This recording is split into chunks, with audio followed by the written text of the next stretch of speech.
But now let's get back to Greg's words about his ABC filter, where we see that it's not only unbiblical, but it's also insufficient for testing prophecy.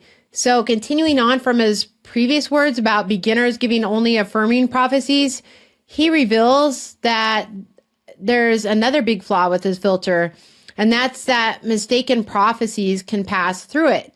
He writes, quote, "It's also a good idea to ask, what's the worst that could happen if I get this wrong?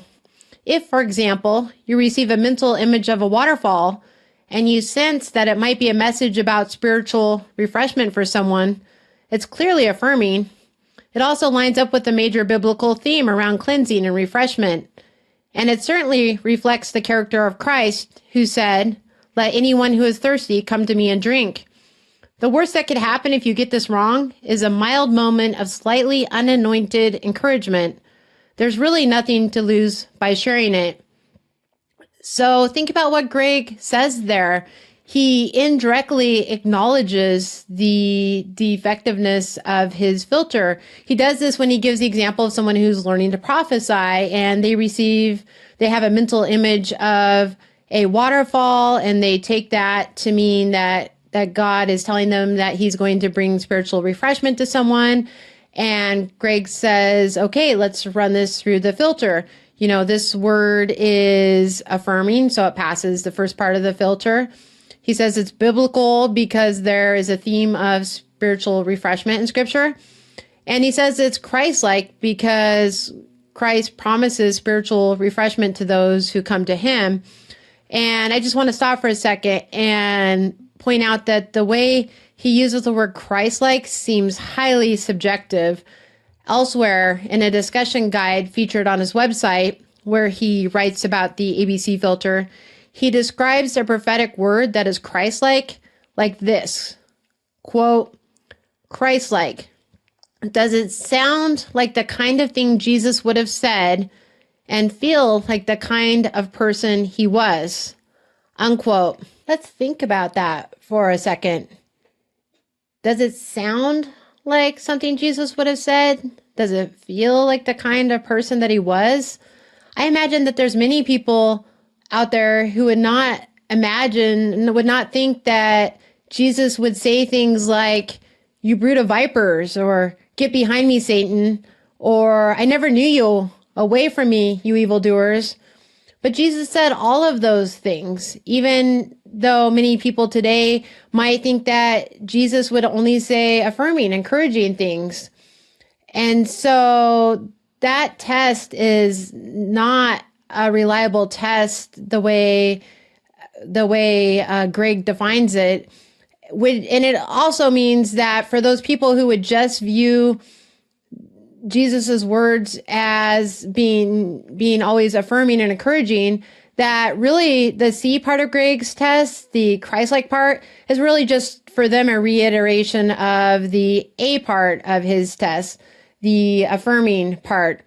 So how is this Christ-like test really helpful? It's not helpful as it's taught by Greg.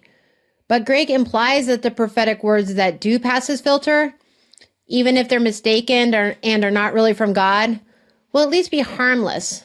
Nothing bad will happen from sharing such a, quote, unanointed word, unquote, according to Greg. But that's not true. Why do I say that? First, because Greg himself admits that some prophetic words that are false still get through his filter, and that those words can have seriously bad consequences. I'll show you where he admits that about certain prophetic words in a moment. And second, because all false prophetic words are harmful. Even seemingly harmless words can result in people doing things or not doing things, or thinking that they're on a right path with God. And I want to give an example of this from one of the 4 books Doug and I have written about the New Apostolic Reformation movement. This book is called God's Super Apostles. And in the book, we tell the story about a man who was given prophetic words that he would be standing on a platform, ministering to people, doing miracles, and as a result, millions of people would become Christians. And he said, looking back on those prophecies, he sees that they fueled his pride and his ego.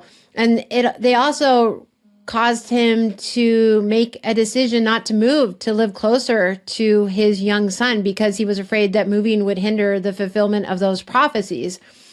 So you can see how a seemingly harmless, encouraging prophetic word can have results that are harmful, even if they're intangible, more intangible, like being prideful, or even if they influence someone's decision about where to live and impact their relationship with their child.